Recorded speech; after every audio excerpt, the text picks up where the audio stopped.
22-сыла Шинхуа агентлігінің xabarı qaraganda, tajovuzchi Xitoy doiralari Sharq Turkistonning Toshqo'rg'on rayonida qurilayotgan aerodromning sinoq uchishini 9-oyda boshlaydi ekan. Uchurlarga qaraganda, bu aerodrom Sharq Turkistonning Qashqar viloyati Toshqo'rg'ondagi Aqtam bozorining tog'liq rayoniga selinayotgan ekan. Afg'oniston 24-sıla Reuters agentligining xabariga qaraganda, Amerika prezidenti Bayden barliq Amerika askarlari va fuqarolarining avgustning oxirigacha Afg'onistondan ayrilganligiga qo'shilgan. Bir oz ilgari Baydenning avgustdan keyinmi Amerika askarlarining Afg'onistonda turish fursati berishni Talibandan talab qilganligi, Talibanlarning bu talabni keskin rad qilganligi to'g'risida xabarlar tarqaldi. 25-sıla Taliban bayonotchisi Zabihullah Mujahid Afg'onistondagi Türk askarlari haqida so'ralgan savollarga bevosita javob berib mundaq dedi: "Biz Turkiya hukumati va xalqi bilan do'stona munosabat o'rnatishni xohlaymiz. Afg'oniston mustaqil davlat. Biz Turkiyaning harbiy mavjudligini e'tirof qilmaymiz. Shundaqla uni ehtiyoj deb qaramaymiz. Amerikaliklar to'liq chekingan hamon biz Kabul aerodromini 100% bexatarlik bilan ta'minlaymiz." Hindiston xabar qilishicha, Hindiston hukumati poytaxt Yangi Dehli atrofidagi uzoq tarixga ega Bilal masjidini chaqib atgan. Rayon manbalari ta'minlagan uchurlarga qaraganda, bu voqea poytaxt Yangi Dehlining sirtidagi Haryana shtatining Firdaobod shahrida yuz bergan bo'lib, hokimiyat yurgizayotgan Hindiston Millatchi partiyasi bu masjidni chiqish qaroriga qo'shilgan ekan. Kishining diqqatini tortadigan shuki, Hindiston hukumati yaqinda musulmonlarga mansub bo'lgan tarixiy markaz va masjidlarni chiqib, musulmonlar qarshi harakatlarini kuchaytirmoqda. Rossiya 23-sıla Rus taratqullari Astrakhan rayonida remont qilinayotgan MiG-29 tipli kurashchi aeroplanining kuyib ketganligini xabar qilgan. Egallanishicha, yaqinqi 2 hafta ichida Rossiya hukumati 4 aeroplan va 9 nafar uchuvchisidan ayrilgan.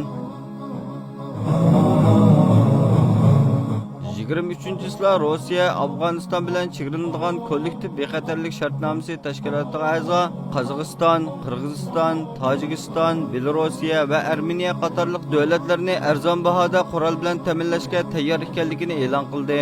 Rossiya muavin bosh ministri Yuriy Borisov Afg'onistondagi eng yangi o'zgarishlardan keyin rayon davlatlari va chegara bexatarligi to'g'risidagi savollarga javob berdi.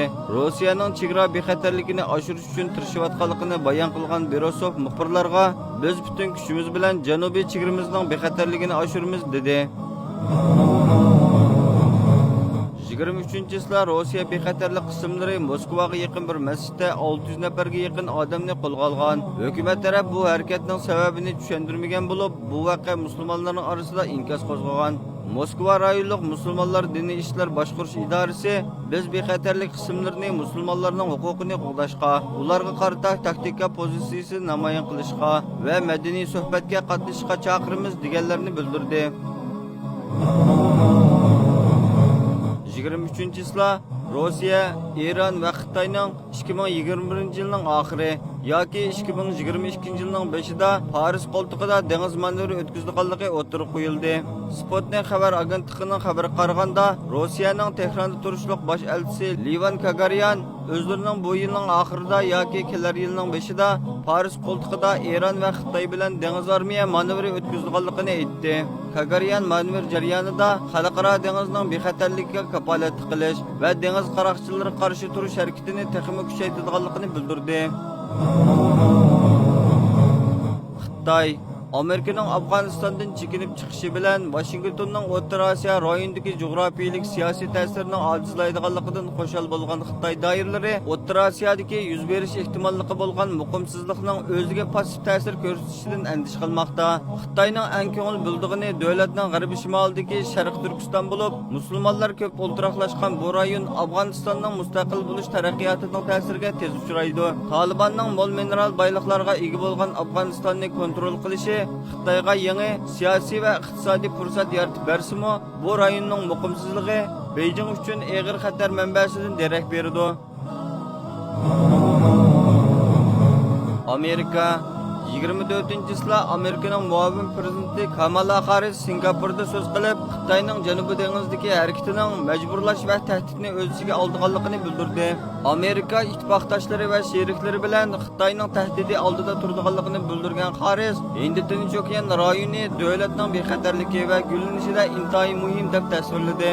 Biden hukumatining Hind-Tinch okean tasvirini tayyorlaganligini tilga olgan Harris mundaq dedi: "Biz Sharqiy Janubiy Osiyodagi ittifoqdoshlarimiz va sheriklarimiz bilan munosabatni kuchaytirib, erkin Hind-Tinch okeanni qo'g'daymiz" dedi.